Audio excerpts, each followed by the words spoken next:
Assalamualaikum warahmatullahi wabarakatuh. Saya Rista Putri Feryandani dengan NIT 220919777, Prodi D4 MTU kelas Charlie. Di sini saya akan menjawab kuis kewirausahaan penerbangan tentang studi kasus kewirausahaan penerbangan di AirAsia. Soal yang pertama yaitu analisis SWOT yang dihadapi oleh AirAsia setelah diakuisisi oleh Tony Fernandes. Yang pertama yaitu kekuatan atau strength. Harganya lebih murah, rutenya luas, merek kuat, manajemen visionernya Tony Fernandes.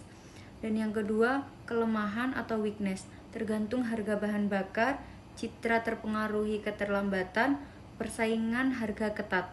Dan yang ketiga yaitu peluang atau opportunities. Pasar penerbangan murah berkembang, ekspansi rute baru, dan pengembangan bisnis tambahan. Dan yang terakhir yaitu ancaman atau threats, pesaing baru, regulasi pemerintah, dan krisis ekonomi atau pandemi.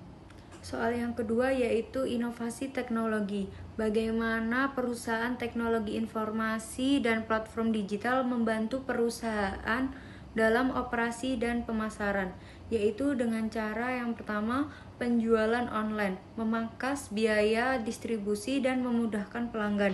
Dan yang kedua, menggunakan website atau aplikasi, efisiensi pemesanan, check-in mandiri, dan pengalaman pelanggan baik. Dan yang ketiga, sistem terintegrasi, yaitu operasional efisien seperti pemesanan, jadwal, kru, dan perawatan. Dan juga yang keempat, pemasaran digital, yaitu jangkauannya luas, biayanya efektif, dan target personalisasi. Dan yang terakhir, nomor 5, analisis data, yaitu keputusan berbasis informasi seperti rute dan promo.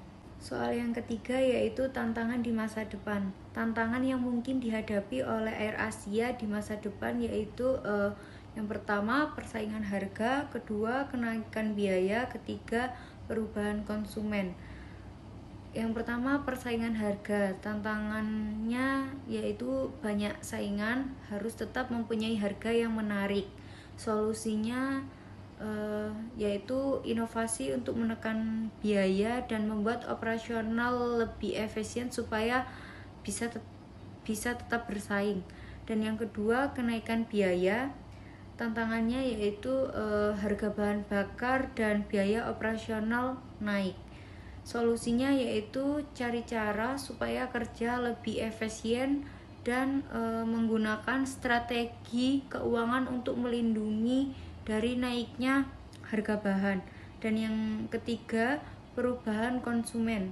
Tantangannya yaitu konsumen punya ekspektasi layanan yang lebih tinggi. Solusinya yaitu layanan yang harus diadaptasi dan lebih dipersonalisasi sesuai kebutuhan pelanggan. Soal keempat yaitu etika bisnis. Bagaimana perusahaan memastikan bahwa mereka beroperasi dengan standar etika yang tinggi, yaitu AirAsia dapat memastikan bahwa mereka beroperasi dengan standar etika yang tinggi dengan cara yang pertama, mengembangkan kebijakan etika yang jelas dan transparan. Dan yang kedua, meningkatkan kesadaran pelatihan etika bagi karyawan. Dan yang ketiga, mengembangkan sistem pengawasan dan pelaporan untuk mencegah pelanggaran etika. Dan yang keempat, meningkatkan transparansi dan akuntabilitas dalam operasional perusahaan. Soal yang kelima yaitu pelajaran dari kasus AirAsia. Pelajaran yang dapat diambil dari kasus AirAsia yaitu yang pertama, kepemimpinan yang visioner dan inovatif sangat penting untuk kesuksesan perusahaan. Dan yang kedua, model bisnis yang efektif dan efisien dapat membantu perusahaan mencapai kesuksesan. Dan yang ketiga, penggunaan teknologi dapat meningkatkan efisiensi operasional dan pengalaman pelanggan. Dan yang terakhir, keempat, perusahaan harus terus meningkatkan keamanan dan keselamatan penerbangan serta mematuhi standar etika yang tinggi untuk mempertahankan reputasi dan kepercayaan pelanggan. Sekian video dari saya, kurang dan lebihnya mohon maaf. Wassalamualaikum warahmatullahi wabarakatuh.